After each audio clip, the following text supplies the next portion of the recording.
Namakkal soft stone footwear, तूय मल्ली, ठीक है ना, चावल और अम्बा समुद्रम चोकू सामान, ठीक है ना, इस सब को मतलब दिया गया है क्या, जीआई टैग। और ध्यान में रखिएगा कि तमिलनाडु जीआई टैग मतलब कुल संख्या बढ़कर के कितनी हो गई है, 74 हो गई है, ये याद रखना है। हालांकि इसमें क्या है कि इसमें मेनली 5 प्रोडक्ट दिए गए हैं, आसपास अभी कोई दिया नहीं गया है, तो इम्पोर्टेंट हो जाता है।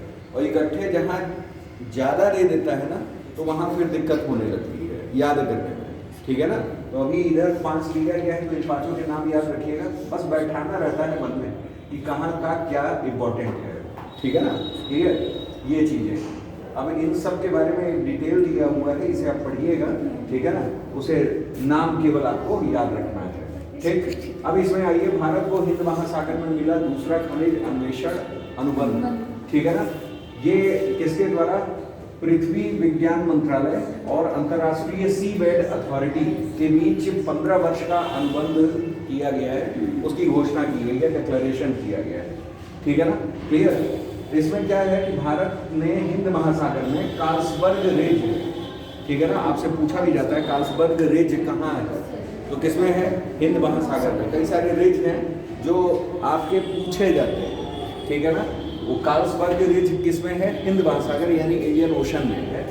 उसमें आपका 10,000 वर्ग किलोमीटर के क्षेत्र पे पॉलीमेटालिक सल्फाइड के अन्वेषण के लिए, ठीक है ना, इन दोनों में क्या हुआ है, करार हुआ है, ठीक है ना, क्लियर, अनुबंध हुआ है, यानी पृथ्वी विज्ञान मंत्रालय और इसमें अंतर्राष्ट्रीय सी बेड अथॉरिटी, ठीक है ना। जैसे अंतर्राष्ट्रीय सी बेड अथॉरिटी वो संस्था है जो मतलब जांच अन्वेषण करती है, किसमें, जो सी बेड यानी समुद्र की सतह पर जो भी हमारे बहुमूल्य खनिज हैं, रत्न हैं, उन सबके जानकारी के लिए। अब ये है कि भारत दुनिया का ऐसा पहला देश बन गया है जिसने आईएसए के साथ 2 अनुबंध किए हैं। इससे पहले अनुबंध मध्य भारतीय रिज और दक्षिण पश्चिम भारतीय रिज में है, जिस पर 2016 में क्या हुआ है, हस्ताक्षर हुआ है। अभी आप पढ़े हैं गोवा के बारे में, NCPOR 2026 में PMS अन्वेषण करेगा। ओवरऑल आप यही जानो, ठीक है ना, क्या कि इनके बीच में कहाँ, कार्लसबर्ग रिज। तो कार्लसबर्ग रिज आपका ज्योग्राफी में भी पूछा जा सकता है इस समय प्रेजेंट टाइम में, क्योंकि चर्चा का मुद्दा है, ठीक है ना, क्लियर। और इस चर्चे के मुद्दे में भाई कभी कभी करंट से ही आपके क्या आ जाते हैं, क्वेश्चंस आ जाते हैं, ठीक है ना, सब्जेक्ट वाइज। तो कार्लसबर्ग रिज कहाँ है, आपका हिंद महासागर में है, ठीक है ना, क्लियर। आगे जानिए, आगे हमारा दिया हुआ है नेक्स्ट, केरल सरकार ने राज्य को चरम गरीबी से क्या किया, मुक्त किया, ठीक है ना, क्लियर। चरम गरीबी का मतलब होता है मतलब एकदम निचला, हाँ निचला स्तर जिसको कहा जाता है, ठीक है ना, एक्सट्रीम। चरम को क्या कहते हैं, एक्सट्रीम पुअर्टी, ठीक है ना। तो वही चरम गरीबी से क्या किया, मुक्त किया। राज्य को चरम गरीबी से मुक्त घोषित कर दिया किसने, केरल सरकार ने, ठीक है ना। हाँ, उनके वहाँ के लोग हैं मुख्यमंत्री, ठीक है ना। वर्ष 2021 में शुरू की गई अति दारिद्र्य निर्मार्जन परियोजना यानी एक्सट्रीम पुअर्टी, देखिए, ठीक है ना, इरेडिकेशन प्रोजेक्ट, ठीक है ना, एक्सट्रीम पुअर्टी इरेडिकेशन प्रोजेक्ट के माध्यम से ये क्या हुआ है, हासिल किया। तो मतलब ओवरऑल ये पूछा जाए कि अभी हाल ही में किस गवर्नमेंट ने जो है अति गरीबी या चरम गरीबी से मुक्ति पाई है, तो किसने, केरल ने। किस कार्यक्रम के थ्रू पाई है, वो कार्यक्रम 21 में चलाया गया था, उसका नाम था क्या, यही, ठीक है ना, एक्सट्रीम पॉवर्टी इरेडिकेशन प्रोजेक्ट, ठीक है ना, इसको याद रखिएगा। आगे आ जाइए, आगे हमारा अच्छा ये दिया हुआ है, केरल देश का पहला और विश्व का चीन के बाद दूसरा ऐसा क्षेत्र बन गया है जहाँ चरम गरीबी का 100% क्या कर दिया गया है, उन्मूलन। कारण भी इसके पीछे है कि वहाँ साक्षरता क्या है, अत्यधिक है, ठीक है ना। लिंग अनुपात भी क्या है, ज्यादा है, ठीक है ना। जहाँ आप देखिए रेशियो भी उसी तरह सेक्स रेशियो जाता है जहाँ शिक्षित वर्ग रहते हैं, ठीक है ना। शिक्षा अगर है तो उस जगह जेंडर इक्वालिटी भी होती है, ठीक है ना, क्लियर। जेंडर इक्वालिटी जहाँ है, ठीक है ना, उस जगह पे क्या है, उस जगह पे मतलब विकास ज़्यादा है, ठीक है ना। तो भाई जाहिर सी बात है कि यहाँ चरम गरीबी भी क्या है, 100% उन्मूलन है। नीति आयोग के अनुसार राज्य की की गरीबी दर केवल 0.7% है, ठीक है ना, जो देश में क्या है सबसे कम। अगर पूछा जाए देश में सबसे कम गरीब राज्य कौन सा, तो हमारा कौन, केरल। ये ध्यान रखें। उच्च साक्षर, हाई जेंडर इक्वालिटी, ठीक है ना, ये सारे, ठीक है ना, तथ्य वहाँ के हैं। आगे आइए, मेघालय का नरपुह वन्य जीव अभ्यारण्य। पहले तो आप लोगों को देखिए, कोई भी करंट जो है सरसरी निगाह से देखा लीजिए। सरसरी निगाह का मतलब क्या, बार बार देखिए और आउटलाइंस देखिए, बहुत डेप्थ में जाने की आवश्यकता नहीं है। जो बहुत इंपॉर्टेंट होते हैं वही बहुत डेप्थ में जाने वाले होते हैं, इसके अलावा कुछ नहीं। अब जैसे इसमें आप क्या पढ़ोगे, इसमें केवल और केवल ये पढ़ोगे कि नरपुह वन्य जीव अभ्यारण्य कहाँ है, आपका मेघालय है। जाहिर सी बात है, चर्चा का विषय है, ठीक है ना। हाल ही में वैज्ञानिकों ने नरपुह वन्य जीव अभ्यारण्य को लेकर चिंता जताई है। चूना पत्थर लाइमस्टोन की खनन और ये इसमें मुद्दा क्यों हाईलाइटेड रहा, जैसे चूना पत्थर लाइमस्टोन की खनन गतिविधियों के आसपास स्थापित सीमेंट फैक्ट्रियां इस अभ्यारण्य के नाजुक परिस्थिति तंत्र के लिए क्या थे, खतरा थे, ठीक है ना, क्लियर। नरपुह वन्य जीव अभ्यारण्य के पूर्व जयंतिया हिल्स जिले जोवाई के निकट स्थित है। मतलब जयंतिया हिल्स आप लोग जान रहे हैं, खासी, जयंतिया, ठीक है ना, ये सब है, ठीक। गारो, खासी, जयंतिया, ठीक है ना। गारो, खासी, जयंतिया आप लोग जान रहे हैं, मेघालय में लगातार आपके, ठीक है ना, शिलांग पठार का हिस्सा है, ठीक है ना, यह मेघालय पठार का हिस्सा है, ठीक है ना, जिसमें खासी हिल्स जो है बहुत इंपॉर्टेंट है। क्यों खासी हिल्स इंपॉर्टेंट है, इस वजह से क्योंकि खासी हिल्स पर विश्व का सबसे अधिकतम आर्द्र तथा सबसे ज्यादा वर्षा वाला क्षेत्र मासिनराम स्थित है। खासी हिल्स में ही है, मासिनराम कहाँ है, खासी हिल्स पर है, ठीक है ना। वहीं चेरापूंजी है, वहीं चेरापूंजी है। चेरापूंजी पे भी हमारा क्या है, सबसे ज्यादा बारिश, विश्व का सबसे ज्यादा वर्षा वाला क्षेत्र कौन, चेरापूंजी, मासिनराम, ठीक है ना। तो कहाँ है, खासी हिल्स पे है, ठीक है ना, खासी।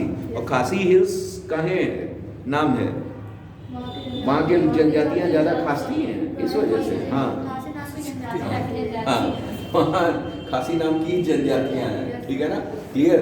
जैसे स्कैंडिनेवियन कंट्रीज आप देखते हैं ना, स्कैंडिनेवियन कंट्रीज पहाड़ी भी है और प्लस वहाँ जनजातियाँ भी हैं। उसी तरह गारो, खासी, जयंतिया जो है जनजातियाँ भी हैं और क्या है, पहाड़ियाँ भी हैं, ठीक है ना, पठार है एक्चुअल में, ठीक है ना, क्लियर। कई बार एग्जाम में प्रश्न भी आया है कि that one is not a part of क्या, हिमालय, ठीक है ना, हिमालय का पार्ट नहीं है, ये किसका है, पेनिनसुलर इंडिया का पार्ट है, प्रायद्वीपीय पठार का एक हिस्सा है, ठीक है ना, क्लियर। जो किससे अलग हुआ है, किससे अलग हुआ है, छोटा नागपुर पठार राजमहल हिल्स से, ठीक है ना, राजमहल हिल्स से वो अलग हुआ है, ठीक है ना, क्लियर। तो ये याद रखिएगा। चलिए आगे जानिए, ये तो ये याद रखिएगा, कौन, नरपुह वन्य जीव अभ्यारण्य कहाँ है, मेघालय में है, ठीक है ना, क्लियर। अच्छा, अभ्यारण्य में लूखा नदी, लूखा नदी भी याद कर लीजिएगा, ये भी मेघालय की नदी है। क्या पता चर्चा का विषय है, किसी ने देखा पेपर में डाल दिया, ठीक है ना। तो लूखा नदी, लूखा नदी कहाँ है, ठीक, ये आपका इसी के किनारे है, एक हिसाब से ये समझ लीजिए। आगे आइए, आगे हमारा दिया हुआ है क्या, बहुत ज़्यादा इसमें कुछ है नहीं। राजस्थान देश में मतदाता सूची का 100% डिजिटलाइजेशन करने वाला पहला राज्य हो गया, और ये SIR से रिलेटेड, ठीक है ना। यहाँ क्या है, विशेष गहन पुनरीक्षण यानी स्पेशल इंटेंसिव रिवीजन, ठीक है ना, 2026 के तहत मतदाता सूची का डिजिटलाइजेशन, ठीक है ना, में ऐतिहासिक उपलब्धि करते हुए 5,46,56,215 वैसे इतने इतने इतने इतने इतने छोड़ दीजिए। तो ओवरऑल ये याद रखिएगा बस, ठीक है ना, आपको ये याद रखना है, ठीक, क्लियर। आगे आइए, आगे नेक्स्ट हमारा है, भारत में इंटरनेट यूजर्स की संख्या में बढ़ोतरी हुई है, ये ट्राई कहा है, ट्राई ने कहा है, ट्राई यानी telecom regulatory authority of India, ठीक है ना, telecom regulatory authority of India, इसने ये कहा है कि भारत में इंटरनेट यूजर्स की संख्या में क्या हो रही है, वृद्धि हो रही है। और ये वृद्धि देख लीजिए क्या, अब डेटा इसमें दिया हुआ, इंटरनेट उपयोगकर्ता की संख्या 1.49 से बढ़ करके इतना, ठीक है ना, मिलियन पहुंच गई है, जो पहली तिमाही में इतना इतना इतना था, ठीक है ना। मेनली आपको क्या है, इसमें वायरलेस और वायर्ड उपयोगकर्ता शामिल हैं, ठीक है ना। ब्रॉडबैंड उपयोगकर्ता इतने हैं, ठीक है ना, तो नैरो बैंड इतने, ओवरऑल बस आप ये याद रखिएगा क्या है, इंटरनेट यूजर्स की संख्या बढ़ी है और कितनी बढ़ी है, पुराने से 1.49% बढ़ी है, ठीक है ना। मतलब पिछली रिपोर्ट से कितनी बढ़ी है, 1.5%, कितने परसेंट, 1.5% लगभग बढ़ गई है, ठीक है ना। क्लियर, इतना याद रखिए, रेफरेंस मोर देन सफिशिएंट, आने की संभावना रेयर ऑफ द रेयरेस्ट, ठीक है ना। चलिए आगे देखिए, राजस्थान में पहली बार अंतरराज्यीय बाघ हस्तांतरण हुआ है, ठीक है ना। अंतरराज्यीय बाघ हस्तांतरण हुआ है, कहाँ, राजस्थान में। अंतरराज्यीय बाघ हस्तांतरण पहल यानी inter state transfer project Rajasthan में पहली बार शुरू की गई है, ठीक है ना। इसमें क्या है, जिसमें मध्य प्रदेश के पेंच टाइगर रिजर्व से एक बाघिन को कहाँ, रामगढ़ विषधारी टाइगर रिजर्व में लाया गया है, ठीक है ना। क्लियर, ये ध्यान में रखिएगा, ठीक।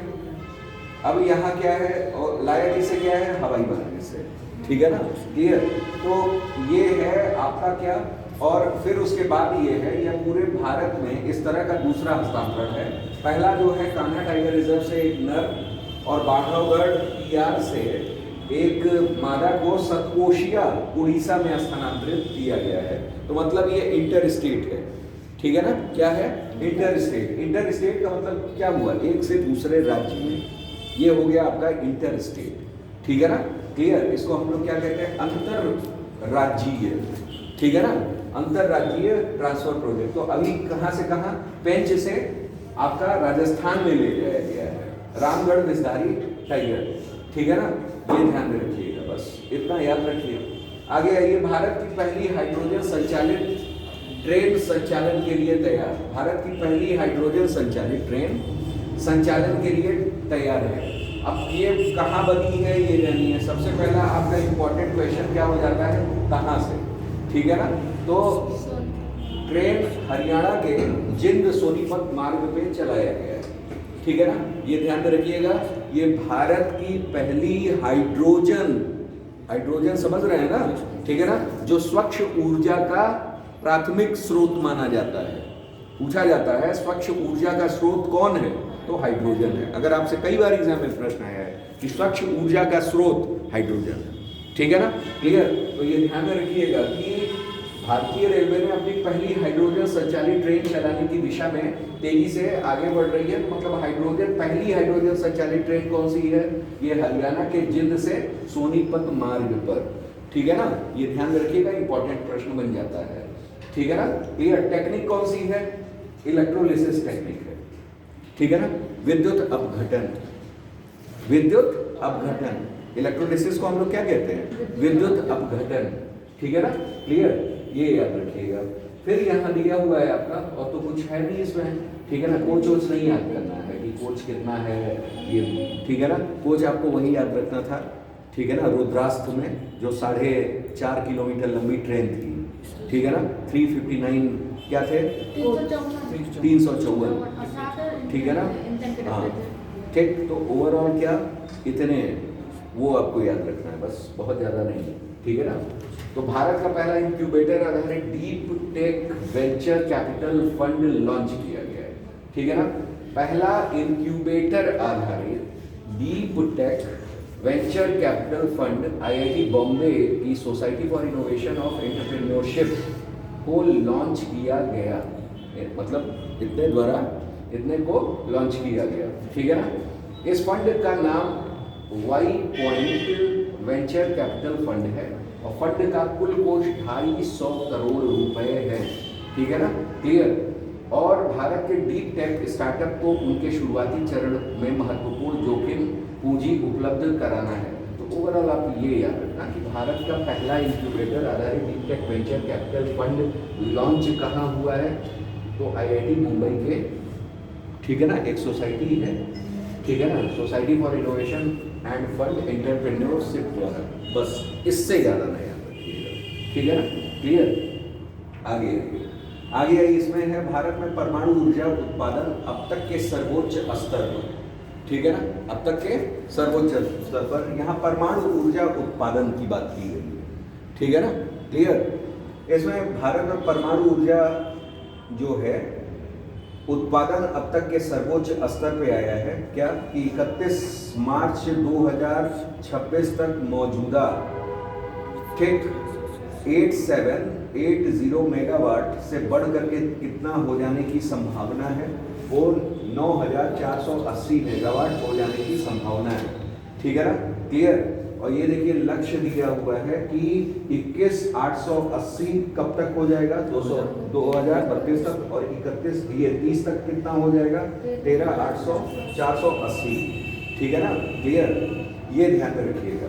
ठीक, एक लक्ष्य भारत सरकार ने लॉन्च किया है, इसे तो एकदम याद रखिएगा। जो ये हाईलाइटेड लक्ष्य है, जैसे आपका 2070 carbon emission zero carbon emission, परमाणु में हमारा कौन 2047 तक, 2047 यानी विकसित भारत का एक लक्ष्य माना गया है। तो तब तक कितना होना, 100 गीगावाट हो जाना। ठीक है ना, 100 गीगावाट हो जाना, इतना आपको याद रखना है। ठीक है ना, क्लियर। तो 2047 तक 100 गीगावाट, इसको याद रखिएगा। ये कई जगह आपके एग्जाम में इससे मुलाकात होगी। ठीक है ना, क्लियर। हालांकि अब चूंकि ये भी निर्धारित हो गया है, इस वजह से 30 और 32 का भी याद रख लीजिएगा। ठीक है ना, 30 और 32 का भी याद रख लीजिएगा, और वर्तमान का भी एक बार देख लीजिएगा, क्योंकि ये सब डेटा पीसीएस में बड़े ज़्यादा पूछे जाते हैं भाई। ठीक है ना, ऊर्जा से रिलेटेड आप चाहे तो पेपर उठा करके देख लो, आरओ के पेपर में लगातार 2 वर्षों से, ठीक है ना, नवीकरणीय ऊर्जा के बारे में डेटा पूछा जा रहा है। कौन ज़्यादा कौन कम, सोलर एनर्जी ज़्यादा कि परमाणु ऊर्जा ज़्यादा, कि ये ऊर्जा ज़्यादा कि वो ऊर्जा ज़्यादा, जीवाश्म ऊर्जा ज़्यादा कि नॉन जीवाश्म ऊर्जा ज़्यादा। ठीक है ना, ये सब प्रश्न आते रहते हैं। ठीक है ना, तो क्वेश्चंस का स्वरूप पहले समझ लीजिए कि कैसे क्वेश्चंस आते हैं। ठीक है ना, और सबसे बड़ी चीज़ ये है कि इन डेटा को आप मेंस में भी लिखोगे, क्योंकि आप जब मैं आपको पिछले वर्ष पढ़ा रहा था तो यूपी में नवीकरणीय ऊर्जा था, और मतलब परंपरागत और गैर परंपरागत ऊर्जा स्रोत चैप्टर का ही नाम था। ठीक है ना, तो उसमें कहाँ से राज्य सरकार ऊर्जा ले आ रही है, कैसे वो कर रही है, कहाँ वितरण हो रहा है, कितना डेटा है, यही संदर्भ भारत सरकार के भी आपको याद करना है। ठीक है ना, क्लियर। भूगोल वाले सेक्शन में यानी पेपर फर्स्ट में, ठीक है ना, आपसे पूछा जाएगा। तो जब पूछा जाएगा तो आपको डेटा डालना पड़ेगा कि नहीं डालना पड़ेगा, तो वही ये डेटा है। ठीक है ना, तो रिसेंट डेटास के बारे में आपको पता होना चाहिए। जैसे मेन में जैसे गैर परंपरागत सोर्स कौन है और परंपरागत सोर्स कौन है, नवीकरणीय ऊर्जा स्रोत कौन है, गैर नवीकरणीय ऊर्जा स्रोत कौन है। ठीक है ना, क्लियर। अक्षय ऊर्जा कौन है, जीवाश्म ऊर्जा कौन है, सारा आपको पता होना चाहिए। और प्लस कितना लक्ष्य सरकार ने निर्धारित किया है सब में, और दूसरा क्या वर्तमान कितना चल रहा है। ठीक, और आने वाले वर्षों में जो मेन डेटा है, जैसे 30 हुआ 32 हुआ, इस सब के बारे में आपको थोड़ा सा अंदाजा होना चाहिए। ठीक है ना, तो ओवरऑल यही है, इसमें दिया हुआ है आपका। ये तो 26 तक का मौजूदा मार्च तक का बता रहा है कि यहाँ तक पहुँच जाने की संभावना है, प्लस हमारा 30 में इतना और 32 में इतना। ठीक है ना, क्लियर। और मेन लक्ष्य हमारा 100 गीगावाट विकसित भारत लक्ष्य के करीब है। ठीक है ना, क्लियर, ये याद रखना है। आगे आइए, और 2070 आप लोग जाते हैं नेट जीरो लक्ष्य के। ठीक है ना, क्लियर। चलिए, ये सब डालने से क्या होता है कि उत्तर में, ठीक है ना, अच्छा वो इम्पैक्ट पड़ता है। अब आया है भारत सरकार पूर्व परियोजना गतिविधियों के विभिन्न चरणों में 700 मेगावाट के 10 दाबित भारी जल रिएक्टर, ठीक है ना, स्थापित करने की योजना बना रहा है। ठीक, इसमें यह है कि इसमें कर्नाटक के कैगा में 2, मध्य प्रदेश में चुटका और हरियाणा में क्या, गोरखपुर। ठीक है ना, और माही बांसवाड़ा हमारा कहाँ है। ठीक, अच्छा, इनके नाम आप लोग याद कर लीजिएगा। सबके नाम याद हैं आप लोगों को, लिख लीजिए कुछ, वो अगर लिखना चाहें। ठीक है ना, लिखिए भारत के प्रमुख परमाणु रिएक्टर्स एवं राज्य, भारत के प्रमुख परमाणु रिएक्टर्स एवं राज्य। ठीक है ना, एवं राज्य। ठीक, क्लियर। पहला लिखिए, पहले तो यही लिख लीजिए भाई, चुटका। ठीक है ना। चुटका कहाँ है? एमपी, ठीक है ना। गोरखपुर, गोरखपुर कहाँ है? उत्तर प्रदेश, हरियाणा, ठीक है ना। फिर लिखिए माही बांसवाड़ा, माही बांसवाड़ा, माही बांसवाड़ा कहाँ है? राजस्थान, ठीक है ना। माही बांसवाड़ा राजस्थान, ठीक है ना, क्लियर। फिर लिखिए कैगा, कैगा कहाँ है? कर्नाटक, ठीक है ना। कैगा, कैगा कहाँ है? कर्नाटक। फिर लिखिए काकरापार, काकरापार, काकरापार, हाँ काकरापार, काकरापार कहाँ है? गुजरात, काकरापार गुजरात, ठीक है ना। फिर लिखिए कुदानकुलम, कुदानकुलम, कू, हाँ कुदानकुलम, कुलम, ठीक है ना, कुदानकुलम। लिखिए तमिलनाडु, ब्रैकेट में लिखिएगा रशिया के सहयोग से, किसके सहयोग से? रूस के सहयोग से, ठीक है ना। फिर लिखिए मीठी विरदी, मीठी विरदी, मीठी विरदी, ठीक है ना, मीठी विरदी, मीठी विरदी लिखिए, मीठी विरदी गुजरात, सॉरी महाराष्ट्र, मीठी विरदी, ठीक है ना। एक मिनट इसे गुजराती ही लिखिएगा, हम थोड़ा कंफ्यूज हैं, ठीक है ना। लिखिए उसको मीठी विरदी अमेरिका के सहयोग से, यूएसए के सहयोग से, मीठी विरदी, ठीक है ना, मीठी विरदी। इनके अलावा लिखिए जैतापुर, हाँ मीठी विरदी गुजरात है, जैतापुर महाराष्ट्र, जैतापुर महाराष्ट्र, हाँ जैतापुर महाराष्ट्र, ठीक है ना। जैतापुर कहाँ है? महाराष्ट्र, और जैतापुर महाराष्ट्र है तो महाराष्ट्र में लिखिएगा वहीं रत्नागिरी डिस्ट्रिक्ट, रत्नागिरी डिस्ट्रिक्ट। रत्नागिरी किस लिए फेमस है? अल्फांसो या हाफूज आम्बो के लिए, ठीक है ना, क्लियर। रत्नागिरी, ठीक। और वहाँ लिखिएगा रत्नागिरी डिस्ट्रिक्ट वाला जो आपका जैतापुर है, लिखिएगा फ्रांस, फ्रांस की अरेवा कंपनी, फ्रांस की अरेवा कंपनी के थ्रू, ठीक है ना, के सहयोग से, फ्रांस के अरेवा कंपनी के सहयोग से। फिर लिखिए नरोरा, नरोरा, ठीक है ना, नरोरा, नरोरा लिखिए बुलंदशहर उत्तर प्रदेश, बुलंदशहर उत्तर प्रदेश, बुलंदशहर उत्तर प्रदेश, ठीक है ना। फिर लिखिए बुलंदशहर उत्तर प्रदेश हो गया। उसके बाद तारापुर महाराष्ट्र, तारापुर महाराष्ट्र, तारापुर महाराष्ट्र, ठीक है ना, तारापुर महाराष्ट्र, ठीक। उसके बाद लिखिए और सब कौन सा राज्य है बच रहा, बाकी सब हो ही गया लगभग, ठीक है ना, क्लियर। चलिए, तो इतना तो आप लोगों को बिल्कुल याद होना चाहिए, ठीक है ना। ये कॉमन है जो मैंने आपको लिखवाया, ठीक। इनके अलावा भी है, ठीक।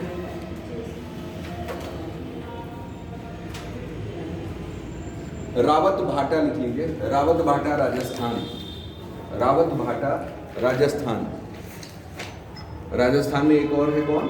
रावत भाटा, ठीक है ना, क्लियर। तो ये हो गया।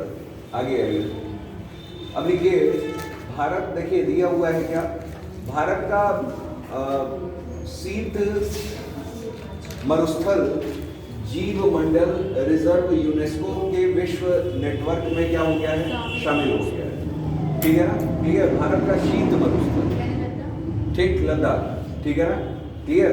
अब यहाँ देखिए क्या है, यहाँ एक्चुअल में क्या है, मानव एवं जीव मंडल अंतर्राष्ट्रीय समन्वय परिषद 37वां सत्र, यानी 37th session of the man and biosphere international coordinating council, ठीक है ना, 2025 हांगझो चीन में क्या किया गया है? आयोजित किया गया है। चीन में क्या किया गया है? आयोजित किया गया है, ठीक है ना, क्लियर।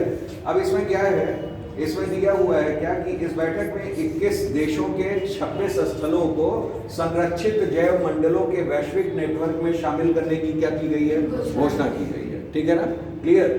इसमें दिया हुआ है सत्र के दौरान 27 सितंबर 2025 को भारत का शीत मरुस्थल जीव मंडल रिजर्व को यूनेस्को के जैव मंडल रिजर्व में विश्व नेटवर्क में शामिल करने की घोषणा की गई है। अब भारत में कितने हैं, 13 हैं जो यूनेस्को से, लेकिन हैं कितने, 18 हैं, कितने टोटल 18। अगर देखा जाए, देखिए दिया हुआ है भारत में अब यूनेस्को के विश्व जैव मंडल नेटवर्क यानी बायोस्फीयर रिजर्व में यूनेस्को के, ठीक है ना, कितने शामिल हो गए हैं, बायोस्फीयर्स 13, ठीक है ना, 13 बायोस्फीयर्स। लेकिन भारत सरकार ने देश में अब तक कितने, 18 संरक्षित जैव मंडलों यानी बायोस्फीयर कंजर्व रिजर्व की क्या की है, स्थापना की हुई है, ठीक है ना। तो ये ध्यान में रखिएगा, जिसमें 13 आपके क्या है, यूनेस्को। अब आपसे प्रश्न कैसा आएगा, प्रश्न ये आएगा कि आपके 13 दिए हुए हैं, आपको याद है 18 टोटल आपके हैं, भारत सरकार द्वारा 18 और यूनेस्को के द्वारा 13।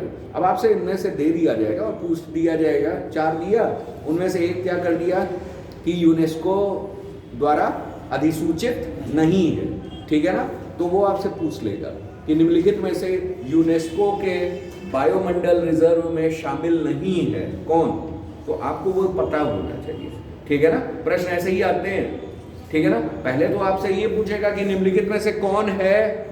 भाई आज कई ऐसे हैं जो वही टाइगर रिजर्व भी हैं, वही एलिफेंट रिजर्व भी हैं, वही अभ्यारण्य भी हैं, वही नेशनल पार्क भी हैं, नाम सिमिलर है, मानते हैं। तो उनमें से पूछ लिया ये जाता है, सबसे पहले ये बताइए कि निम्नलिखित में से टाइगर रिजर्व भी है, ये भी है, वो भी है, प्लस यूनेस्को द्वारा अधिसूचित है, समझ रहे हैं। तो सारी कैटेगरीज वो आपको क्या होना चाहिए, पता होना चाहिए। अब जैसे रामसर साइट है, ठीक है ना, पक्षी अभ्यारण्य भी है, वाइल्ड लाइफ सेंचुरी भी है, समझ रहे हैं। तो हर चीज उसमें से क्या हो जा रहा है, आ जा रहा है। अभी आपका पटना को जो एटा में है अधिसूचित किया गया, किसके लिए अधिसूचित किया गया, रामसर साइट के लिए। बखीरा पक्षी विहार है, तो मतलब ये क्या, मतलब पक्षी विहार भी प्लस वो भी कई क्वालिटीज लिए हुए जो हो, तो कभी कभी ऐसे प्रश्न भी दे देते हैं, ठीक है ना। तो वो आपकी जानकारी होनी चाहिए, वो आपका संदर्भ होना चाहिए कि हम किस तरह से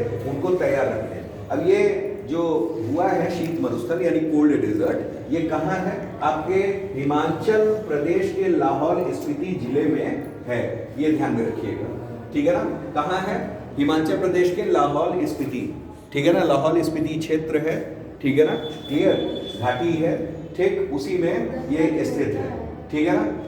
और ये ध्यान में रखिएगा। अच्छा, शीत मरुस्थल की बात कर लें तो कहाँ कहाँ शीत मरुस्थल है, लद्दाख के अलावा 2 और बताइए जो बड़े पूछे जाते हैं। शीत मरुस्थल, शीत मरुस्थल एक है हमारा कौन, गोबी, गोबी मरुस्थल कहाँ है, मंगोलिया, ठीक है ना, क्लियर। मंगोलिया में गोबी, गोबी मरुस्थल जो है, गोभी नहीं, गोबी, ठीक है ना, गोबी, गोबी मरुस्थल। और दूसरा हमारा कौन है, आपने पैंटागोनिया सुना होगा, दक्षिण अमेरिका, पैंटागोनिया, ठीक है ना, क्लियर। आपका कौन, अर्जेंटीना, ठीक है ना। तो पैंटागोनिया जो है, पैंटागोनिया को भी क्या कहते हैं, शीत मरुस्थल, वो भी शीत मरुस्थल है, कोल्ड डेजर्ट है, ठीक है ना। और ये सब पूछे जाते हैं, ध्यान में रखिएगा, ठीक है ना। अच्छा, इसमें क्या होता है, जैसे आप लोग पढ़ते होंगे mirage action, mirage action, mirage action का मतलब होता है मृग तृष्णा, मरीचिका, मरीचिका फिजिक्स में पढ़े हैं ना, मरीचिका, मरीचिका पढ़े होंगे भाई, ठीक है ना, क्लियर। हाँ, रेगिस्तान में मरीचिका, ठीक है ना, क्लियर।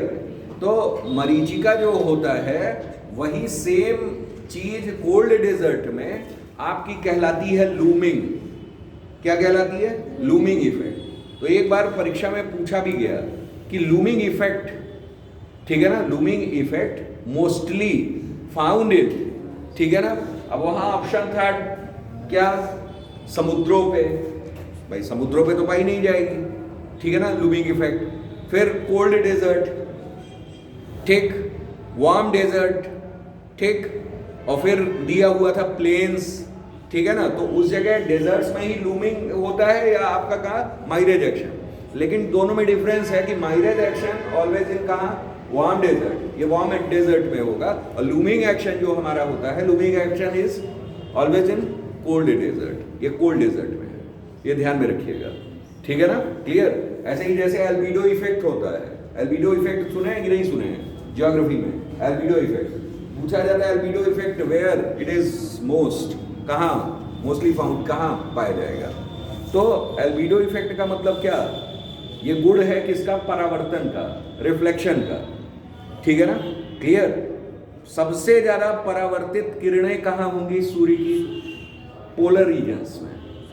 अब देखो बर्फ पे गई और फिर फौरन क्या हो गई, लौट के आई, तो सबसे ज्यादा, अब जैसे हमारे यहाँ क्या बना दिया गया, गोला सा बना दिया गया पृथ्वी का, वो बना दिया गया इतना अक्षांश, इतना अक्षांश, इतना अक्षांश, और सीधे लिख दिया पोल, तो आप किस पे डालोगे, पोल पे डालोगे, है कि नहीं, आर्कटिक रीजन है कि नहीं है, 4 कंट्रीज आपको दे दिए। अब आप कहें कि अरे यार ये नया क्वेश्चन आया, तो नया क्वेश्चन नहीं है वही क्वेश्चन।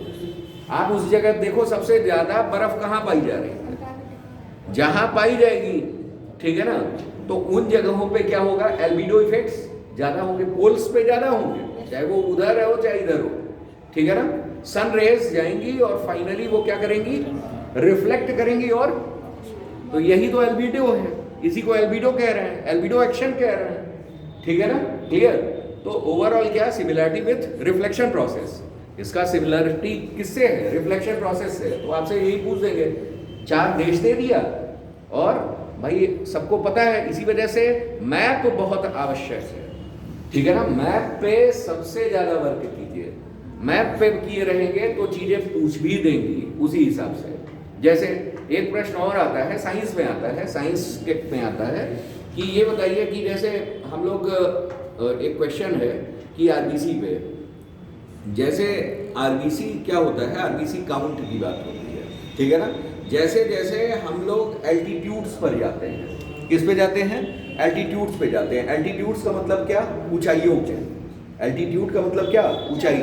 जैसे जैसे हम लोग एल्टीट्यूड्स पे जाएंगे, आरबीसी काउंट क्या होता जाएगा, बढ़ता जाएगा, और जैसे जैसे हम लोग सी लेवल पे जाएंगे वैसे वैसे आपका आरबीसी काउंट क्या होता जाएगा, घटता जाएगा, ठीक है ना, क्लियर।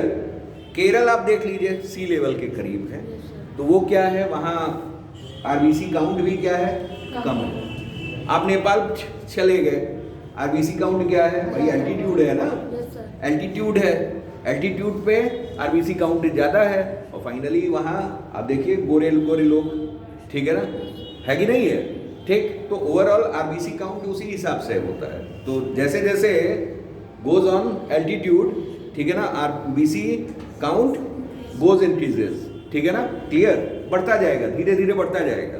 तो ये चीज़ें ध्यान में रखनी है, ठीक है ना। ऐसे प्रश्न भी आते हैं। अब जैसे 4 जगहों को दे दिया, आपका 4 जगहों को दे दिया, और फाइनली क्या कर दिया, मैच कर दिया, ठीक है ना। इसी तरह से ज्योग्राफी में जब आप मैपिंग पढ़ते हो तो हमारे पूरे विश्व में 12 तरह के क्या हैं, जलवायु हैं।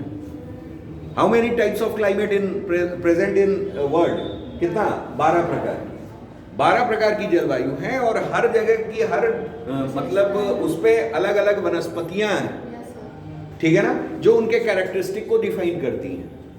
भाई हम लोगों ने अगर डिफाइन किया है तो किसके आधार पर किया है, टेम्परेचर के आधार पर, ठीक है ना, ह्यूमिडिटी के आधार पर, वेजिटेशन के आधार पर, तभी तो हमारी जलवायु बनी है कि यहाँ ये जलवायु, यहाँ ये जलवायु, यहाँ ये जलवायु, यहाँ ये जलवायु, उसी के बिहाफ पे हमने बनाया। अब हमने क्या कर दिया कि 4 देश दे दिया, 4 वेजिटेशन दे दिया, अब आपको क्या करना है, मैच करना है।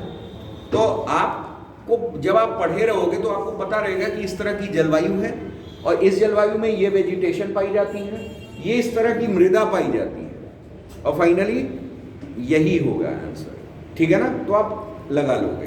तो इसी वजह से सबसे आवश्यक क्या हो जाता है, मैप। मैप अगर आपने नहीं किया है ढंग से तो थोड़ा सा हो जाता है। इसी वजह से सबसे ज्यादा प्रेशराइज किस पे कीजिए, मैप पे, ठीक है ना।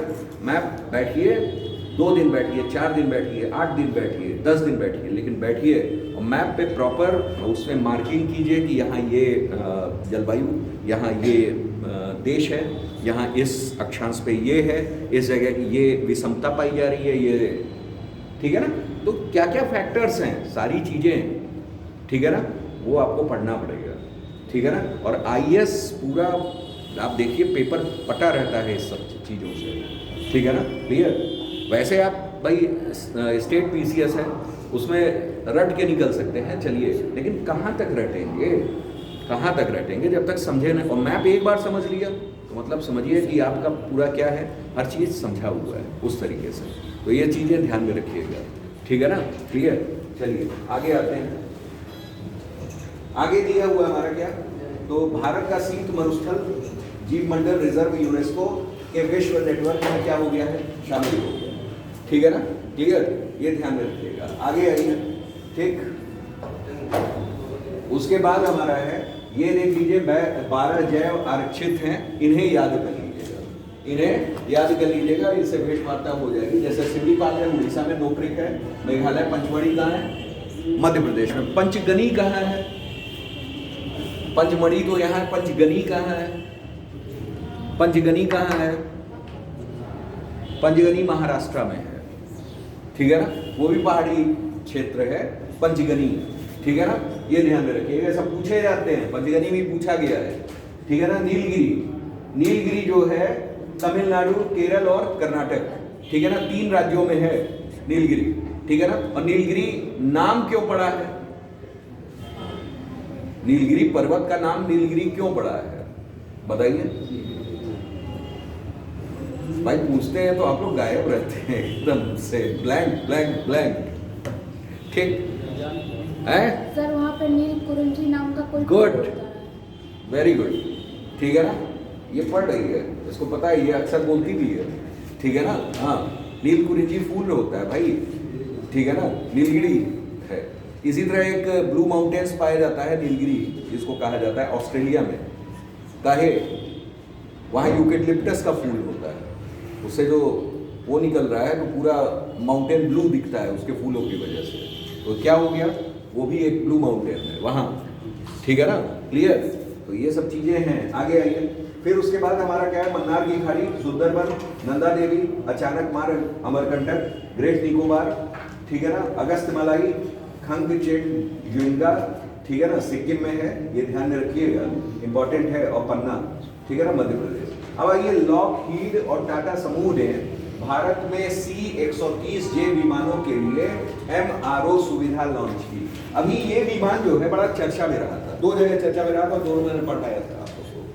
पहला चर्चा में ये रहा था कि सबसे ज्यादा चर्चा उत्तर प्रदेश ही रहा, ठीक है ना, क्यों, जैसे था क्या कि उत्तर प्रदेश में गाजियाबाद से, ठीक है ना, एक प्रोजेक्ट चलाया गया था, म्यांमार के लिए भूकंप आया था, तो इसी विमान से गाजियाबाद से, हिंडन से भेजा गया था, ठीक है ना, इसी विमान से। दूसरा क्या कि एक एयरबेस खोला गया है, कहाँ, लद्दाख में, सबसे ऊंचा, ठीक है ना, न्यूमा एयरबेस, याद आ रहा होगा। और न्यूमा जो है सन 62 के बाद पहली बार उसको, मतलब जो भारत चाइना युद्ध था उसके बाद बंद कर दिया गया था, अब जा करके खोला गया है। तो ये जो भेजा गया था, इसी एयरपोर्ट, इसी विमान को वहां क्या किया गया था, पहली बार लैंड कराया गया था। तो ये विमान चर्चा में है, ये ध्यान में रखिएगा, ठीक है ना।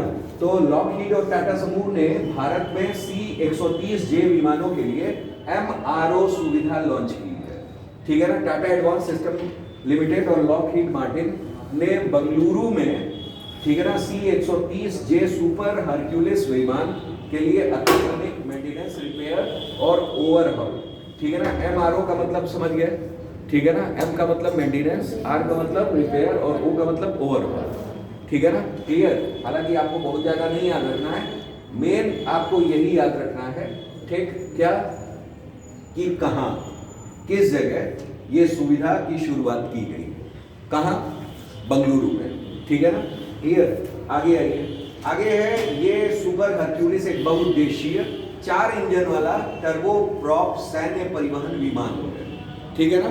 तो आपसे पूछ ले कि C-130J सुपर हरक्यूलिस क्या है, तो सैन्य परिवहन विमान है, बस इतना याद रखना है, सैन्य परिवहन विमान है, ठीक है ना, क्लियर।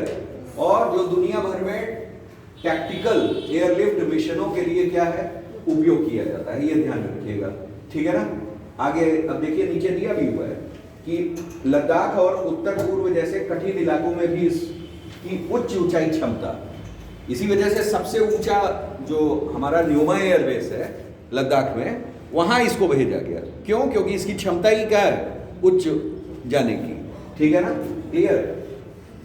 आगे आइए, नेक्स्ट है हमारा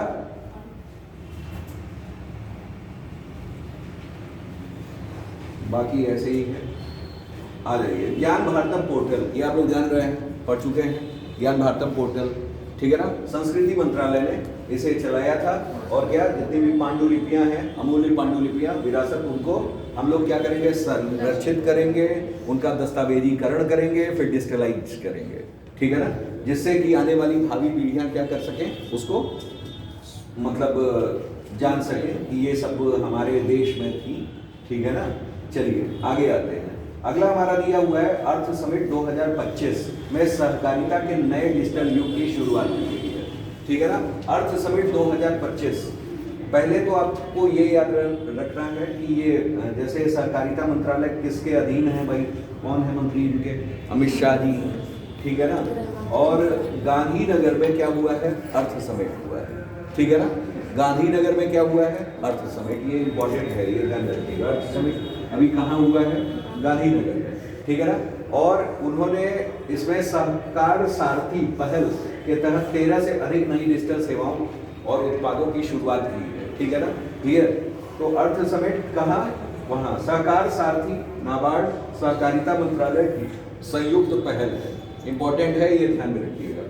सहकार सारथी किसका इनिशिएटिव है, एक है हमारा सहकारिता मंत्रालय, एक है नाबार्ड। नाबार्ड क्या है, कृषि से रिलेटेड है संस्था, ठीक है ना, जो कृषि ऋण देती है, जो सहकारी बैंकों को internet banking, UPI, AEPS core banking system, eKYC, real time tracking, मतलब जो कि आजकल डिजिटल युग में बैंकिंग सुविधाएं हैं, वो सारी सुविधाएं क्या करेगा, मुहैया कराएगा, ठीक है ना, इसे ध्यान में रखिएगा। इसमें इंपॉर्टेंट यही है कि अर्थ समिट कहाँ हुआ, गांधीनगर में हुआ, ठीक है ना। एक सहकार सारथी, ठीक है ना, चलाया गया है, सहकार सारथी चलाया गया है, और सहकार सारथी जो चलाया गया है वो दो लोगों की पहल है, एक हमारा सहकारिता मंत्रालय और एक हमारा कौन, नाबार्ड, ठीक है ना, क्लियर। तो ये ध्यान में रखिएगा। आगे आइए, अगर संचार सारथी भी अभी चलाया गया था, संचार सारथी ऐप किसके द्वारा चलाया गया था, सूचना और प्रौद्योगिकी मंत्रालय है, डॉट के through, department of telecommunication, ठीक है ना, किसके थ्रू चलाया गया था, डॉट यानी डिपार्टमेंट ऑफ टेली कम्युनिकेशन, ठीक है ना, संचार सारथी। और अब क्या कर दिया गया है कि इसको कहा गया है कि आने वाले समय में मोबाइल निर्माता या जो भी मोबाइल प्रदाता, ये सेवाएं प्रदाता कंपनियां हैं, वो इनको अनिवार्य रूप से इसको क्या करें, इंस्टॉल करें, ठीक है ना। और सबके मोबाइल में अब संचार सारथी होना चाहिए, ठीक है ना, ये सुरक्षा की दृष्टि से ऐसा बनाया गया है, ठीक है ना, क्लियर है कि नहीं मनीष जी? हाँ चलिए, हाँ फिर आगे आते हैं। अब इधर कोई प्लान है कि नहीं है, बखरा उखरा झील साइड में, अब एटा एक बार घुमाइए, ठीक है। चलिए आते हैं, भारत का पहला इलेक्ट्रिक ग्रीन टग प्रोजेक्ट, ठीक है ना, क्लियर। ये है भारत का पहला इलेक्ट्रिक ग्रीन टग प्रोजेक्ट। यहाँ ध्यान में रखिएगा कि ये ग्रीन टग प्रोजेक्ट कहाँ हुआ है, भारत के बंदरगाहों को अधिक स्वच्छ, हरित और भविष्य उन्मुख बनाने के लिए ये राष्ट्रीय प्रयास का हिस्सा है। यह नया इलेक्ट्रिक टग कांडला स्थित, ठीक है ना, कांडला स्थित दीनदयाल पोर्ट प्राधिकरण DPA के लिए ग्रीन ट्रक ट्रांजिट प्रोग्राम के तहत बनाया जा रहा है, ये ध्यान में रखिएगा। अच्छा, कांडला आप लोग जान रहे हैं, कांडला पोर्ट कहाँ है, पश्चिम में है कि पूरब में है? पश्चिम में सर, है पश्चिम में, ठीक है ना, किस में है, गुजरात में, ठीक है ना। और इसकी क्या विशेषता है, इसकी विशेषता ये है कि ये भारत का ज्वारीय पत्तन है। कैसा पत्तन है, ज्वारीय पत्तन है कांडला, ठीक है ना, पूछा जाता है, ठीक है ना।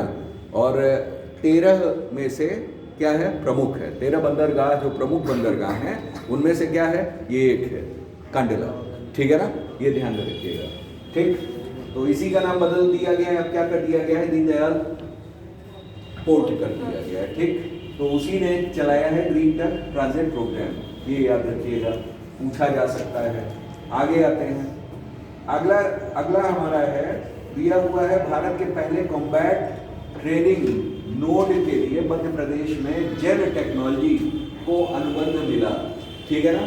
ये दिया हुआ है भारतीय रक्षा प्रशिक्षण समाधान कंपनी जेन टेक्नोलॉजी ने मध्य प्रदेश में इन्फेंट्री स्कूल महू में भारत के पहले कॉम्बैट ट्रेनिंग नोड CTN की स्थापना के लिए रक्षा मंत्रालय से अनुबंध किया है। इसका उद्देश्य क्या है कि भारत का पहला लड़ाकू प्रशिक्षण नोड स्थापित करना जो पूर्णतः एकीकृत साइमुलेशन आधारित प्रशिक्षण परिस्थितिकी तंत्र होगा, ठीक है ना, क्लियर। तो ये ध्यान में रखना है। ओवरऑल आपको केवल और केवल याद रखना है क्या, महू इन्फेंट्री स्कूल जो है MP का, ठीक है ना, रक्षा मंत्रालय के साथ इसने भारत का पहला कॉम्बैट ट्रेनिंग नोड स्थापित किया, ठीक है ना। आपसे पूछा जाएगा कि भारत का पहला, ठीक है ना, रक्षा मंत्रालय की ओर से कॉम्बैट ट्रेनिंग, ठीक है ना, नोड, ठीक, किस मतलब कहाँ, किस संस्था के द्वारा वो किया गया है। तो संस्था का नाम याद रखना है क्या, कि MP के इन्फेंट्री स्कूल महू, ठीक है ना, बस, बहुत ज्यादा नहीं, ठीक। आगे आइए, आगे है इसमें क्या, भारत और सऊदी अरब के बीच वीजा छूट में समझौता, ठीक है ना, क्लियर। सऊदी अरब के बीच में समझौता हुआ है, ठीक। कितने दिनों का है, इसमें दिया हुआ है, समझौते के अंतर्गत दोनों देशों के राजनयिक विशेष और आधिकारिक पासपोर्ट धारकों को छोटी अवधि की आधिकारिक यात्राओं के लिए वीजा की आवश्यकता से छूट मिलेगी। यह समझौता पर्यटकों और सामान्य व्यवसायियों पर लागू नहीं होगा, ये ध्यान में रखिएगा।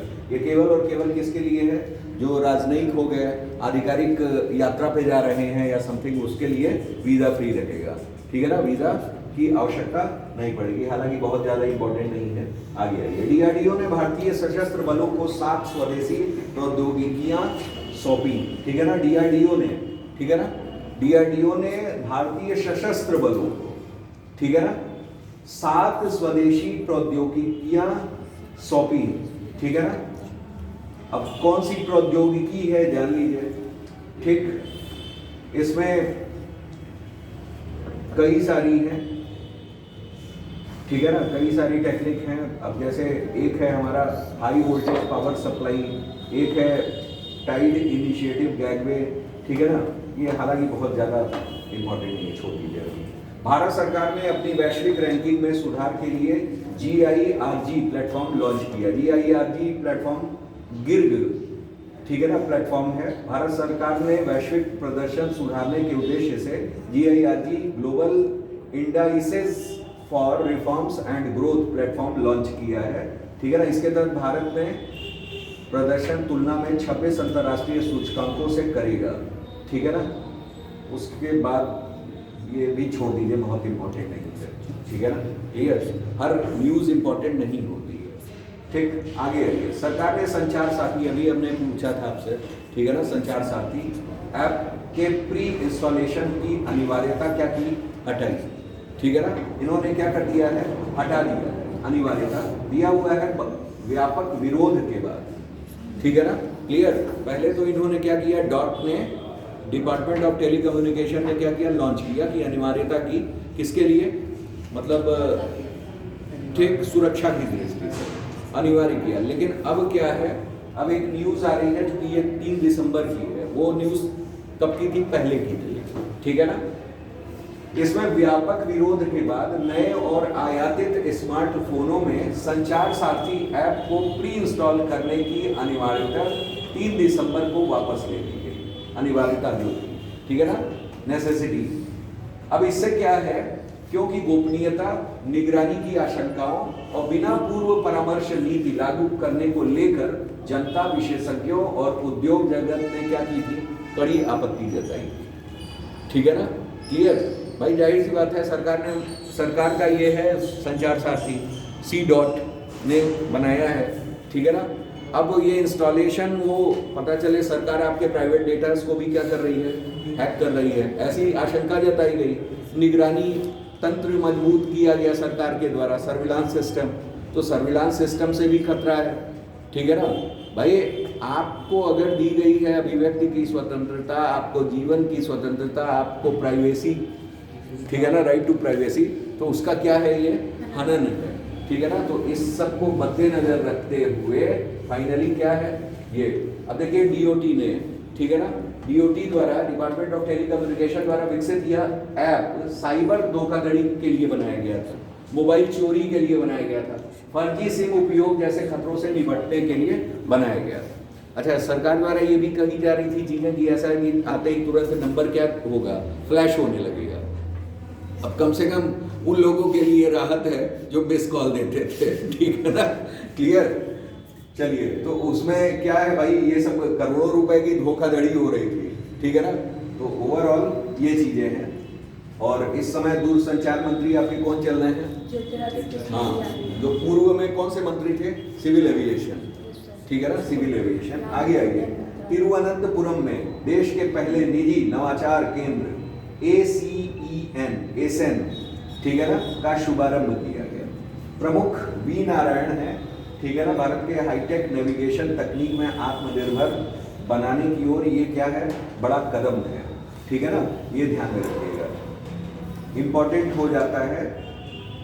पूछा जाए, पहले निजी नवाचार केंद्र तिरुवनंतपुरम में ACEN संबंधित है, यही आपको पहले ही लाइन में दिख जा रहा है, क्या, भारत में हाईटेक नेविगेशन तकनीक में, ठीक है ना, नेविगेशन तकनीक में हाईटेक बनाने के उससे ये ACEN ले आया गया है, और ये कैसा है, पहला निजी नवाचार केंद्र है, ठीक है ना। अब इसमें आइए, इसमें आगे दिया हुआ है तिरुवनंतपुरम में पहले निजी नेविगेशन, आ गया ना नेविगेशन, ठीक है ना। तो नेविगेशन नवाचार यानी नेविगेशन इनोवेशन, ठीक है ना, clear. Anant centre for excellence for navigation का शुभारंभ किया गया है, जिससे अनंत टेक्नोलॉजीज ने स्थापित किया है। तो ये याद रखिएगा, केवल और केवल आपसे यही पूछेगा, हाईलाइट जो किया हुआ है कि भारत का पहला निजी नवाचार, मतलब निजी नेविगेशन नवाचार केंद्र, ठीक है ना, कहाँ खोला गया है, तो तिरुवनंतपुरम में, जिसका नाम ACEN है, ठीक है ना, क्लियर। आगे आइए, पश्चिम बंगाल में ततैया की नई प्रजाति की खोज की गई है, ठीक है ना। पश्चिम बंगाल में साल्ट लेक स्थित सेंट्रल पार्क बाना बिटान में, ठीक है ना, ततैया की नई प्रजाति नेंसोलिंक्स बाना बिटाने की खोज की गई है, ये ध्यान में रखिएगा। ये ततैया की प्रजाति है, ठीक है ना। हालांकि आप केवल और केवल क्या नाम याद रखिएगा, नाम याद रखिएगा, ठीक है ना, ततैया की, ठीक है ना। आगे आइए, इसरो ने उपग्रह CMS-03 का सफल प्रक्षेपण किया, ठीक है ना। पहले तो आपको संस्था याद रखनी है, इन ऐसे प्रश्नों में आपको संस्था की ये प्रक्षेपण किसके द्वारा किया गया, किसके द्वारा, इसरो के द्वारा। दूसरा, इसका नाम क्या है, CMS-03, ठीक है ना, क्लियर। और ये कैसा उपग्रह है, उसकी क्वालिटी, तो ये कम्युनिकेशन सैटेलाइट है, यानी संचार उपग्रह। कैसा, संचार उपग्रह, यानी स्वदेशी संचार उपग्रह, ठीक है ना। और क्या है, अब तक का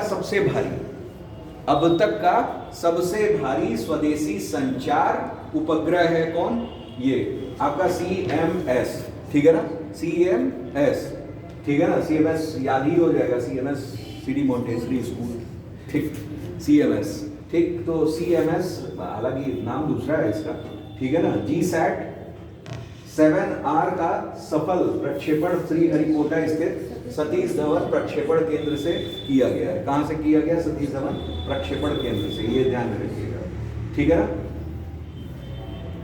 आगे आइए, नेक्स्ट इसमें दिया हुआ है CMS-03 GSAT 7R भारत की धरती से प्रक्षेपित उस समय तक का सबसे भारी स्वदेशी उपग्रह था, लेकिन 2025 दिसंबर में इसरो ने अपने LVM-3 रॉकेट से CMS-03 से भी भारी उपग्रह ब्लू बर्ड ब्लॉक 2, ठीक है ना, का भी सफल प्रक्षेपण। तो अब देख लीजिए, इसको इसी ने काट दिया। CMS-3 था, अब क्या है, ब्लू बर्ड ब्लॉक 2। ये अब तक का सबसे भारी क्या है, उपग्रह है, ठीक है ना, क्लियर। अब तक का सबसे भारी उपग्रह कौन, blue bird block 2, blue bird block 2, ठीक है ना। किससे छोड़ा गया, LBM-3 से, ठीक है ना, LBM-3 रॉकेट से। किसने छोड़ा, इसरो ने, ठीक है ना, क्लियर। और CMS-03 क्या था, वो भी संचार उपग्रह था जो अभी तक का सबसे भारी था, मतलब ब्लू बर्ड ब्लॉक 2 से भारी था, ठीक है ना। तो ये याद रखिएगा, ठीक है ना। अच्छा, चूंकि अभी तक का सबसे भारी है, इस वजह से हल्का सा दिमाग में बैठाए रहिएगा 6100 किलोग्राम, ठीक है ना। क्योंकि जो चीज सबसे ऊंची, जो चीज सबसे भारी, जो चीज सबसे लंबी, ठीक है ना, उसका जरूर डेटा याद कर लेना चाहिए। उत्तर प्रदेश PCS वाले, ठीक है ना, डेटा के पीछे पड़े रहते हैं, ठीक है ना, क्लियर। उत्तर प्रदेश को मतलब क्रोनोलॉजिकल ऑर्डर, डेटा, और ये सबसे बहुत प्यार है, मतलब वो ऐसे प्रश्नों को खोज खोज के पूछता है, ठीक है ना।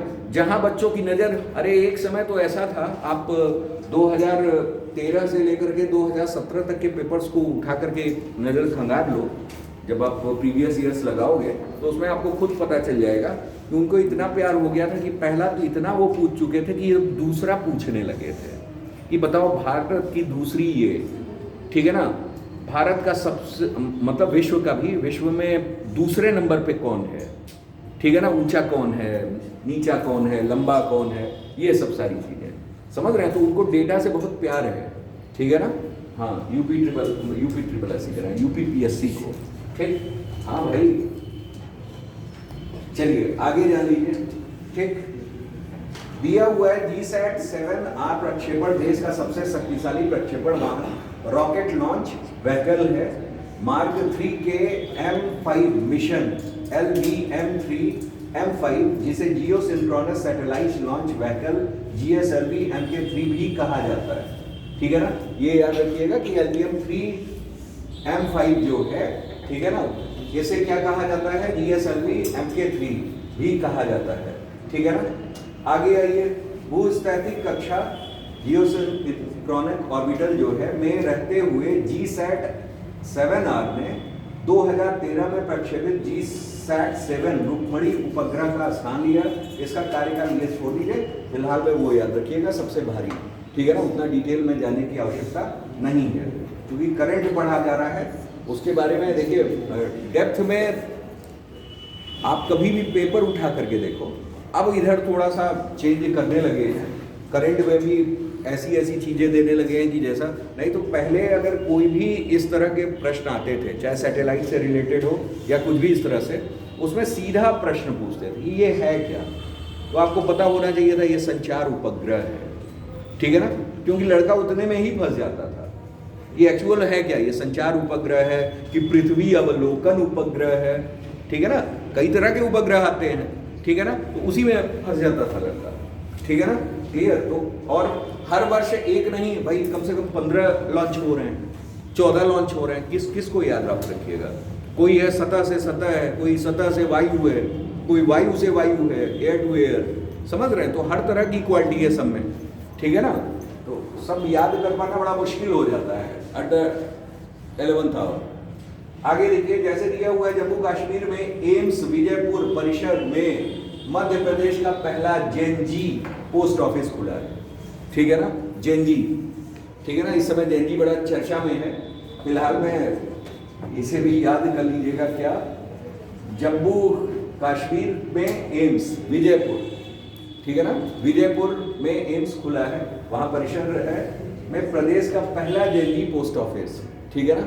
चूंकि ये पहला पोस्ट ऑफिस जेनजी है, ठीक है ना, इस वजह से हो सकता है महत्वपूर्ण हो, ठीक। हालांकि आगे आइए, QS एशिया यूनिवर्सिटी रैंकिंग 2026, बहुत इंपॉर्टेंट होते हैं ऐसे न्यूज, ठीक है ना, और आते ही आते हैं, ठीक है ना। ये अभी नवंबर का लेटेस्ट डेटा है, इसमें एशिया के विश्वविद्यालयों की QS रैंकिंग जारी की गई है और शीर्ष स्थान यूनिवर्सिटी ऑफ हांगकांग का है, ठीक है ना, एशिया में, ठीक है ना, वर्ल्ड में नहीं है, कहाँ, एशिया में, एशिया में यूनिवर्सिटी ऑफ हांगकांग। और दूसरे नंबर पे पेकिंग यूनिवर्सिटी, पेकिंग कहाँ है, चाइना में, ठीक है ना, क्लियर। और तीसरे स्थान पे नानयांग टेक्निकल यूनिवर्सिटी सिंगापुर है, ठीक है ना। तो पहले हांगकांग, दूसरा पेकिंग चाइना, और तीसरा नानयांग हांगकांग, वो कौन, सिंगापुर, ठीक है ना, ये याद रखिएगा। शीर्ष 10 विद्यालयों में 5 हांगकांग के, चाइना के 3, सिंगापुर के 2, ठीक। भारत का कोई नहीं है, और भारत शीर्ष में 50 शीर्ष में है, ठीक। और उसमें 44वें स्थान पे कौन, आईआईटी दिल्ली, ठीक है ना, आईआईटी दिल्ली 44वें पे, और आईआईटी मुंबई कितने पे, आपका 48वें पे है, ठीक है ना, क्लियर। एशिया रैंकिंग में शीर्ष 100 में भारत के 7 संस्थान आए हैं, ठीक है ना, ये ध्यान में रखिएगा। 26 में, एशिया रैंकिंग 26 में शीर्ष 100 में भारत के 7 संस्थान, आईआईटी दिल्ली इतने में, तो ये क्या था, एशिया रैंकिंग में, तो यहाँ भी तो आईआईटी दिल्ली 44वां, इस वर्ष नहीं है सर, 2025 का। अच्छा वो 25 का। अब बताइए, इस वर्ष अगर देख लीजिए 26-25 में था भी, इस वर्ष आपका टॉप 50 में भी नहीं रहा, ठीक है ना। कैवे पे स्थान पे आया है, टॉप पे 59, ठीक है ना। तो याद रखिएगा, इसका रैंक याद रखिएगा। क्यूएस रैंकिंग में भारत का 51वां स्थान, दिल्ली आईआईटी, और कैवे स्थान पे 59, और पहले पे कौन, हांगकांग, दूसरे पे पेकिंग, तीसरे पे नानयांग, कहाँ, सिंगापुर, ठीक है ना। और भारत सीधे 59, याद रखिएगा, कौन, आईआईटी दिल्ली। तो ये क्यूएस रैंकिंग है, ध्यान रखिएगा। आगे आइए, एशिया की रैंकिंग थी, अब क्या है, वही है क्या, हाँ वही। ये है यूनिवर्सिटी ऑफ हांगकांग, टॉप 10 में कोई नहीं, बड़ा शर्मनाक है, ठीक है ना। भारत का 56वां अंतर्राष्ट्रीय फिल्म महोत्सव, ठीक है ना, भारत का 56वां अंतर्राष्ट्रीय फिल्म महोत्सव कहाँ हुआ है, गोवा पर जी, ठीक है ना। कान फिल्म महोत्सव कहाँ होता है, कान फिल्म महोत्सव कहाँ होता है, कान फिल्म महोत्सव सन्नाट के बगल में, हाँ है, फ्रांस, मैंने बताया था भाई आप लोग, ठीक है ना, बताया था, ठीक। तो इसे याद रखिए, ठीक है ना। चलिए, तो 56वां अंतर्राष्ट्रीय फिल्म महोत्सव हुआ था गोवा में, पणजी में, ठीक है ना। उद्घाटन फिल्म, ये सब पूछे जाते हैं, जो हाईलाइटेड है वो पूछे जाते हैं, ये ध्यान रखिएगा। पहला है the film the blue trail, ठीक है ना, इसको मिला है क्या, ये पहली मतलब उद्घाटन फिल्म थी, जब शुरुआत हुई तो उद्घाटन फिल्म होती है, और जब समाप्त होता है तो समापन फिल्म होती है, दोनों ही पूछे जाते हैं। फिर बेस्ट फिल्म या डायरेक्टर, इस सबको भी पूछा जाता है, ठीक है ना, इन सब में। अब आइए, यहाँ क्या है, समापन फिल्म कौन थी, ए यूजफुल घोस्ट, ठीक है ना, अ यूजफुल घोस्ट, ठीक। ये थाईलैंड की फिल्म थी, ये ध्यान में रखिएगा। और ये द ब्लू ट्रेल जो है वो कहाँ की थी, ब्राजील की, ठीक। महोत्सव में फोकस कंट्री कौन था, जापान, पार्टनर कंट्री कौन था, स्पेन, और स्पॉटलाइट कंट्री कौन था, ऑस्ट्रेलिया। मैंने ये पढ़ाया था, ठीक है ना। उसके बाद आ जाइए, ये बहुत इंपॉर्टेंट है, स्वर्ण मयूर, रजत मयूर, ठीक है ना। सर्वश्रेष्ठ फिल्म को स्वर्ण मयूर दिया जाता है, इसको दिया गया स्किन ऑफ यूथ को, ये वियतनाम की मूवी, स्किन ऑफ यूथ, ठीक है ना, क्लियर। और सर्वश्रेष्ठ निर्देशक हैं संतोष दवाकर, ये मराठी फिल्म गोंधाल के निर्देशक हैं, ठीक है ना। और सर्वश्रेष्ठ अभिनेता दिया गया है उबिमर लियोस को, ठीक है ना, पोएट के लिए। अभिनेत्री दिया गया है जारा सोफिया ओस्टम को, ठीक है ना। ये लिटिल ट्रबल गर्ल्स में भूमिका निभाई है। और भारतीय फीचर फिल्म में सर्वश्रेष्ठ डेब्यू डायरेक्टर जो थे, वो डेब्यू डायरेक्टर किसको दिया गया है, फिल्म करण सिंह त्यागी, मतलब केसरी चैप्टर 2 के लिए करण सिंह त्यागी को, ठीक है ना, क्लियर। आधारित है किस पे, जालियांवाला बाग कांड पे, ठीक है ना। चलिए, आगे आइए, आगे दिया हुआ है, ये सब एक बार देख लीजिएगा, ठीक है ना, क्लियर। बंदिश बैंडिट्स सीजन 2 वेब सीरीज है, हालांकि वेब सीरीज ओरिजिन नहीं पूछा जाता है आपसे, मेनली कौन, मयूर पदक जो है और ठीक स्वर्ण मयूर और रजत मयूर, ये दोनों याद रखिएगा, और ये दोनों, और एक ये, ठीक है ना, बस बहुत ज्यादा नहीं याद रखिए, ठीक है ना, वैसे भी बहुत पिक्चर हो जाती है, याद करते करते कंफ्यूज हो जाता है। ऐसे ही उसी में आएगा गोल्डन ग्लोब अवार्ड, फिर उसी में ऑस्कर दे देगा, फिर ग्रैमी भी दे देगा, समझ रहे हैं। अब उसमें तीनों में आदमी क्या होने लगता है, कंफ्यूज होने लगता है कि यार पूछा क्या गया, ठीक है ना। इस बार ग्रैमी अवार्ड में विरोध प्रदर्शन हो रहे थे, किसको मिला है, दलाई लामा को मिला है, ठीक है ना, ग्रैमी अवार्ड्स के लिए देखिएगा, इस बार की न्यूज़ है, ठीक है ना, अभी रिसेंट का है, ठीक। बिहार विधानसभा चुनाव में के बाद नीतीश 10वीं बार, विरोध प्रदर्शन किसकी ओर से है, चाइना की ओर से, ठीक है ना, चाइना की ओर से है।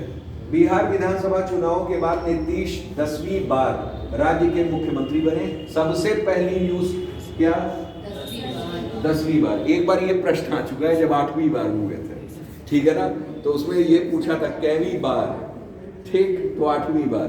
अब की कितनी बार, 10वीं बार, ठीक है ना, क्लियर। मतलब कसम खा ली है कि हम बिहार छोड़ेंगे ठीक है ना, क्लियर। तो बिहार विधानसभा चुनाव के बाद नीतीश 10वीं बार राज्य के मुख्यमंत्री हुए। इनकी पार्टी राष्ट्रीय जनतांत्रिक गठबंधन यानी एनडीए, ठीक है ना, क्लियर। आगे आइए, एनडीए का फुल फॉर्म, चलिए बहुत अच्छा। 243 सदस्य विधानसभा में, ये याद रखना है, ठीक है ना, 243 कहाँ, विधानसभा में, तो ये पूछा भी जा सकता है। आने वाले जितने चुनाव हैं जिन जिन राज्यों में, तो उनके विधानसभा सीट और राज्यसभा सीट, ये सब याद रखिएगा।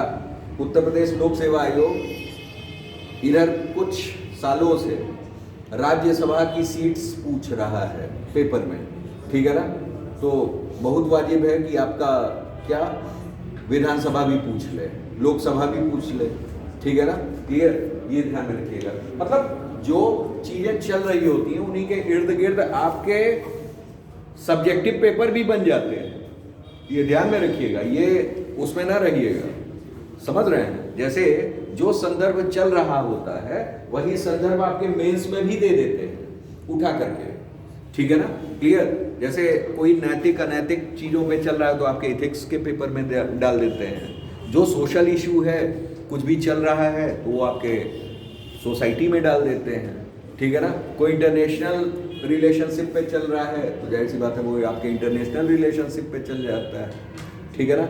इस समय सोशल जस्टिस का मुद्दा चल रहा है तो सोशल जस्टिस में डाल देंगे, ठीक है ना। तो हर चीज़, ठीक है ना, उनको पता है कि बच्चे से हमें क्या निकलवाना है, कैसे निकलवाना है, ठीक है ना। उसी तरीके से वे क्या करते हैं, क्वेश्चंस करेंगे, ठीक है ना। वही हाल प्री का भी होता है। तो प्री में भी आप देखिए, एक तो पॉजिटिव रहिए, दूसरा क्या, जो करेंट इश्यूज चल रहे हैं उनको अपने सब्जेक्ट के साथ मैच करिए कि हाँ ये चीज़ पूछी जा सकती है, ये चीज़ आ सकता है, ठीक है ना। और मोस्टली वही आता भी है, ऐसा नहीं है कि आपके इधर उधर, ठीक है ना।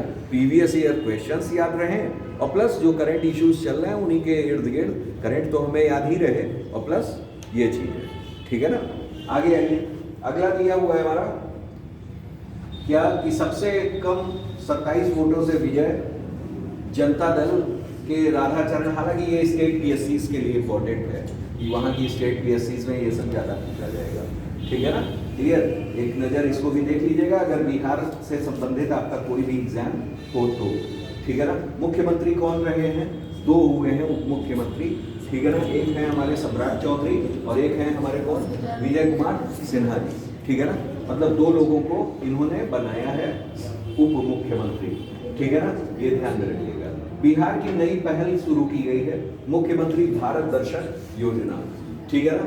इसे लाभार्थी सरकारी स्कूलों के माध्यमिक छात्रों, ठीक है ना। इसमें लाभार्थी कौन है, इस माध्यमिक स्कूलों के छात्र, ठीक है ना, क्लियर। और ये शिक्षा क्षेत्र में, अगर पूछा जाए मुख्यमंत्री भारत दर्शन योजना किस क्षेत्र से है? शिक्षा। माध्यमिक स्कूलों के छात्र जो हैं इसमें क्या होंगे? योग्यताधारी होंगे, ठीक है ना, वो लाभार्थी होंगे। उद्देश्य क्या है? छात्रों को भारत के प्रमुख सांस्कृतिक, ऐतिहासिक, प्राकृतिक स्थलों का भ्रमण कराना और कक्षा से बाहर अनुभव आधारित शिक्षा को क्या करना? बढ़ावा देना, ठीक है ना, क्लियर। अब आते हैं गीत वंदे मातरम के 150 वर्ष पूर्ण हुए। बहुत इंपॉर्टेंट प्रश्न है, ये ध्यान में रखिएगा।